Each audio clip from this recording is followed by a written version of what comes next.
Hi friends, எல்லோரும் எப்படி இருக்கீங்க? இன்றைக்கி பார்த்தீங்கன்னா ரேஷன் கடைக்கு போயிட்டு வந்தாங்க. ரேஷன் கடையில் பார்த்தீங்கன்னா எப்பயுமே நம்ம ரேகை வச்சா தான் பொருள் வாங்க முடியும் இல்லைங்களா? அந்த மாதிரி பார்த்திங்கன்னா இன்றைக்கி ரேகை வச்சு தான் நம்ம வாங்கணும். ஏன்னா பார்த்திங்கன்னா எப்பயுமே நம்ம மாதம் மாதம் பார்த்திங்கன்னா நம்ம மருதாணி வைப்போம் இல்லைங்களா? அப்படி மருதாணி வச்சுட்டு போய் நம்ம ரேகை வைக்கும்போது பார்த்திங்கன்னா ரேகையே விழாது. நானும் பார்த்திங்கன்னா ஐயோ ரேகை விழுமா விழாதா அப்படின்னு சொல்லி நான் நினச்சிக்கிட்டே இருந்தேன். அங்கே போய் பார்த்திங்கன்னா எப்பயும் நமக்கு ரேகை விழறதே பெரிய விஷயம்.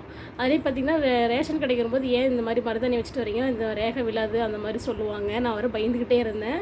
பார்த்திங்கன்னா இந்த டைம் 2 ரேகை கேட்டாங்க. ஒவ்வொரு 5 கிலோவுக்கும் பார்த்திங்கன்னா ஒரு ரேகை வைக்கணும் அப்படின்னு சொல்லியிருந்தாங்க.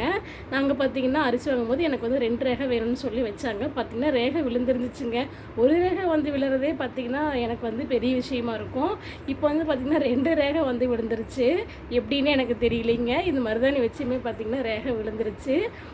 ஒரு ரேகையே கஷ்டப்படுவோம், இப்போ 2 ரேகை விழுந்துருச்சா பரவாயில்லையே அப்படின்னு சொல்லிட்டு வந்துட்டேங்க. தேங்க்யூங்க. பாய். வீடியோ பிடிச்சிருந்தா லைக் பண்ணுங்கள், ஷேர் பண்ணுங்கள், சப்ஸ்கிரைப் பண்ணுங்கள். பாய்ங்க.